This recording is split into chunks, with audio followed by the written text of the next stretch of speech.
Hey everyone, back up here from Attack on Productions. We got another deck profile coming to you today. This time it's come from Tanner. He has a Surge Broly deck. I played against a variation of this one before. Absolutely love playing against it. This is his new take on it. If correct, he's incorporated obviously the new Draft Box 5 stuff. So hope you guys enjoy that. Speaking of which, if you guys do enjoy our content, hit that like, subscribe button. And if there's anything you want to see us make, put it down in the comments down below. But that's enough me talking. Tanner, please take it away. Hey guys, this is Tanner doing another quarantine deck profile. We're going to go ahead and profile the Surge Broly. Just a quick shout out to Nick at our locals. He was the one who originally ran this at PPG.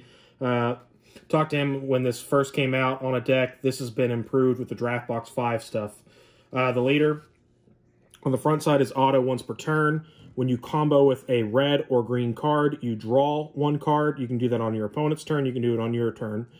He has Awaken Surge, of course, green and red. Put him underneath, untap 2, draw 2. Then you get to his backside, which is what the bread and butter comes from. It has an Activate Battle ability. Once per turn, if your life is at 3 or less, you can take a card underneath it and then combo with a card from your drop, and the leader gains double strike. Or the ability that makes him arguably one of the best leaders in the game is you can take a card and KO one of your opponent's cards, ignoring barrier, and that is just clutch beyond all belief.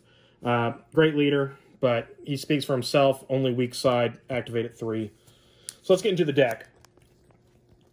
First things first, the stuff that just needs to get out of the way.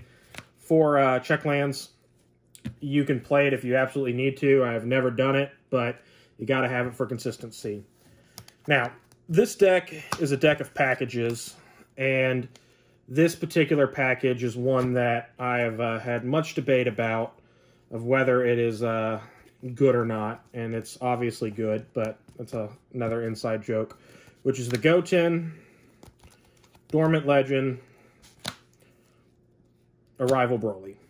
So, for each one, the Goten, you combo him for 1, search your deck for a Dormant Legend, put it in the drop, you get to untap an energy, and then if you have 5 or less cards, you draw a card. Plus, if this is the first card you combo with, you get that draw off the lead as well. This card is just insanely good in this deck. It builds consistency, and you automatically have an Arrival fulfillment required when you combo with him. I truly believe that the ratio on these is 3 and 3.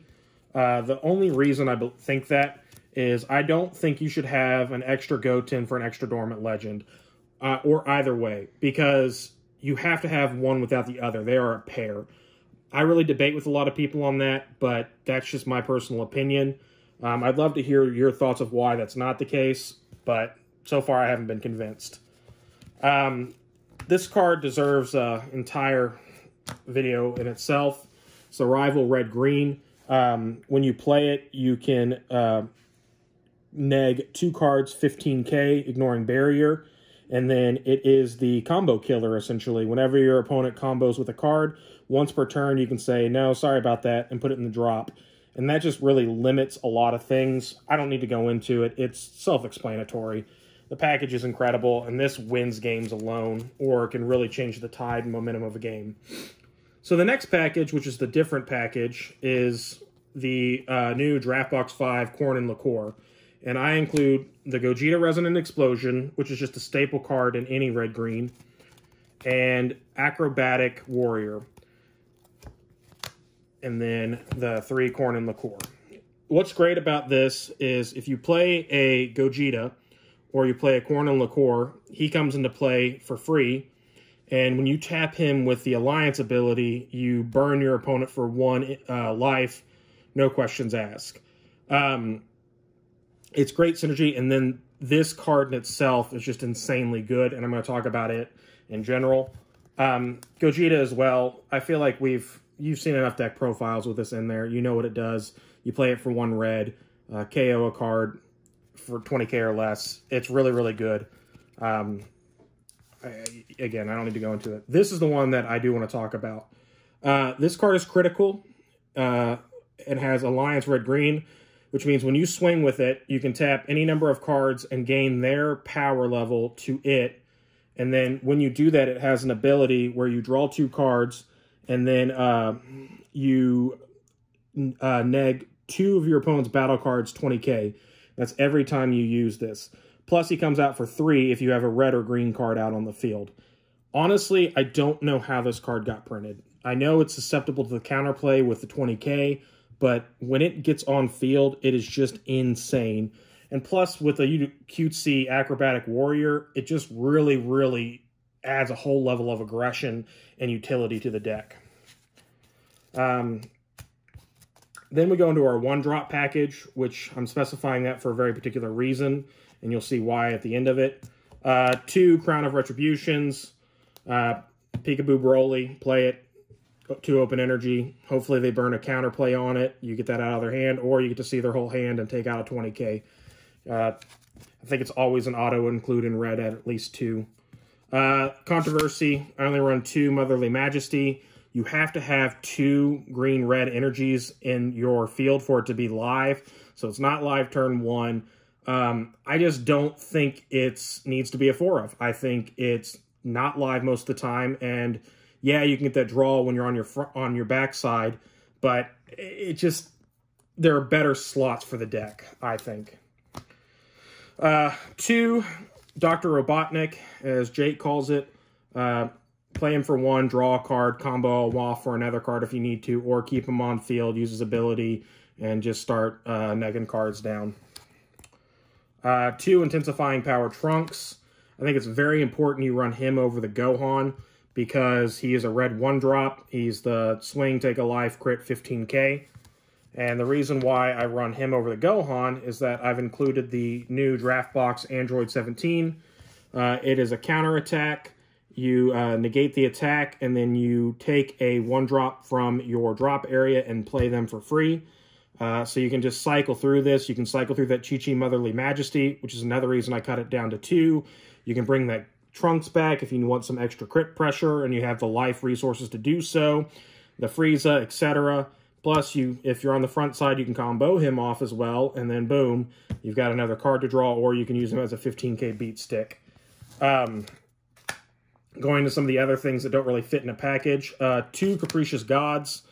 I love this card in tandem with the Trunks, because when you play him with a rival for 1 red, you give this double strike, and it also, I believe how this one reads, I have to double check because it's a little bit different.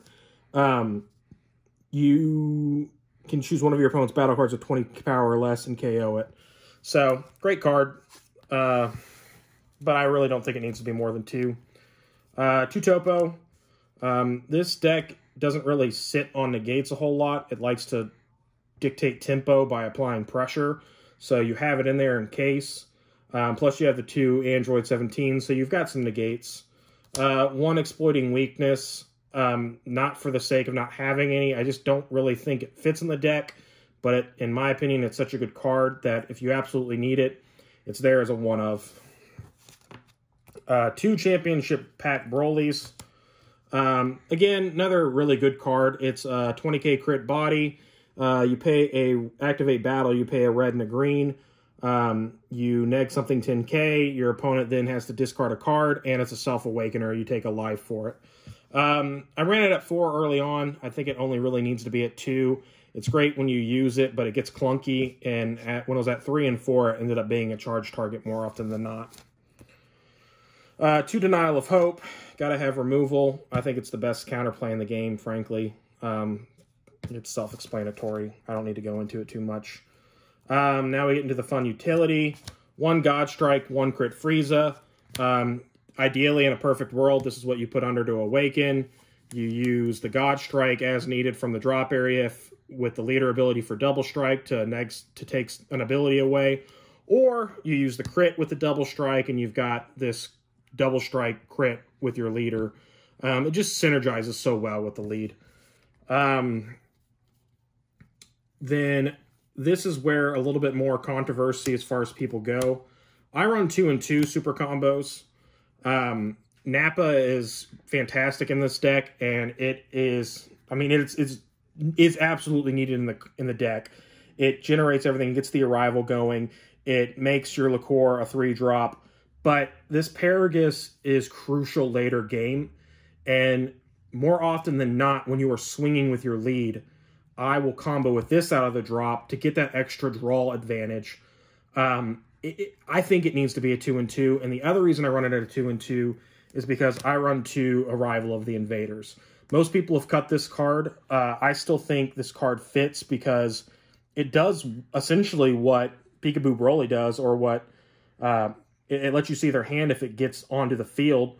It's a critical body, and if not, you can just use it as a combo piece. The card is actually really good as a card itself, so I take 2 slots and run this and have it for utility purposes, which allows me to also run 2 Paragus, or Defending Father. I always call it the Sacrifice, but Defending Father. I feel like that allows you to keep this flexibility, and I think that is crucial for the deck. And then last but not least, to keep it a fast, quick video, the 2 Game Enders, 1 Kaioken. Haven't ever played it, but there's going to be a time where I'm going to need it, and it's there, and I'm going to love that I have it. Yeah, it's a green-red deck, and you put enough stuff in the drop. And then I think arguably one of the best secret rares in the game, even though it's still only red, green dependent. This card just wins games. You get it on the field, you burn them for 2 life, and then they can't combo anything 2 or less. If they're using the Kai double striker, you just pop that and say, sorry about your luck. Just great card. So, again, not going into too much detail on this video. You've seen enough of these cards in other videos, and it's pretty self-explanatory. The deck's great. It's a lot of fun. Very susceptible to hand control, but that's pretty much it. So, flip